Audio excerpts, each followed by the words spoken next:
My Dead Dad's Porno Tapes was released in 2018 by filmmaker Charlie Tyrrell.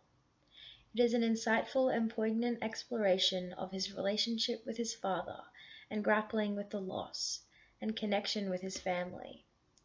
After the death of his father, Tyrrell tries to uncover why his dad was so emotionally distant during his childhood. In an interview, he exclaims, "I still miss my dad, and obviously we had unresolved issues, but I think this film was sort of my late to the game eulogy for him. I wanted to preserve his memory, but still had things to analyze about him and our relationship. It was a very cathartic experience, and I think that it's something that I could only articulate through film. It was a big surprise that the film would be as broadly relatable as it has been, but I guess we all have those kinds of family stories." Through his personal storytelling and unique style, Charlie Tyrrell has a touching documentary. The performative mode brings deeply upsetting themes of grief and death, and it turns it into a very digestible, palatable documentary for audiences to consume. Bill Nichols suggests that the performative style is relevant to or draws from experiences of the filmmaker themselves. Tyrrell successfully positions himself as director close enough that it feels heartfelt, like it's his stream of consciousness, but also at a faraway distance that he remains a character in his own story. The information is presented in a clear and concise manner.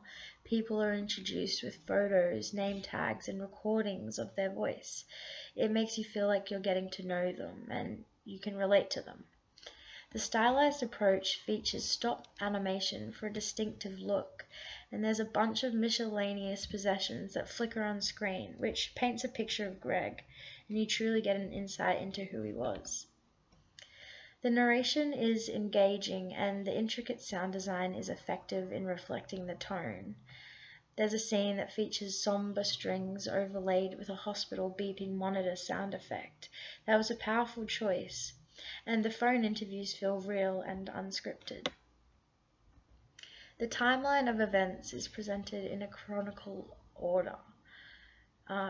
It features historical milestones that are accompanied by dates and the impending countdown to Greg's death. The camcorder videos glimpse into the past through a nostalgic lens, and the color scheme has a vintage tint, subdued hues of film photos, grainy footage, VHS tapes. It melds the old and new in a seamless way, and the repetitive use of home recorded footage in a loop represents the cycle of abuse that occurred, which is the main finding throughout the film as to why Greg was so emotionally distant. But it also shows that history doesn't always repeat itself, and there's a glimpse of hope and optimism that shines through. In the slowly retracting shot of the photograph on the wall where Charlie is on his father's shoulders, it's a really beautifully evocative look into how he's feeling. And as it zooms further away, you get a sense of closure, like he's moving on. The film flows in a very natural way that is captivating. You follow this journey of reflection and self-discovery, and the film is carefully constructed so that it incites an emotional response.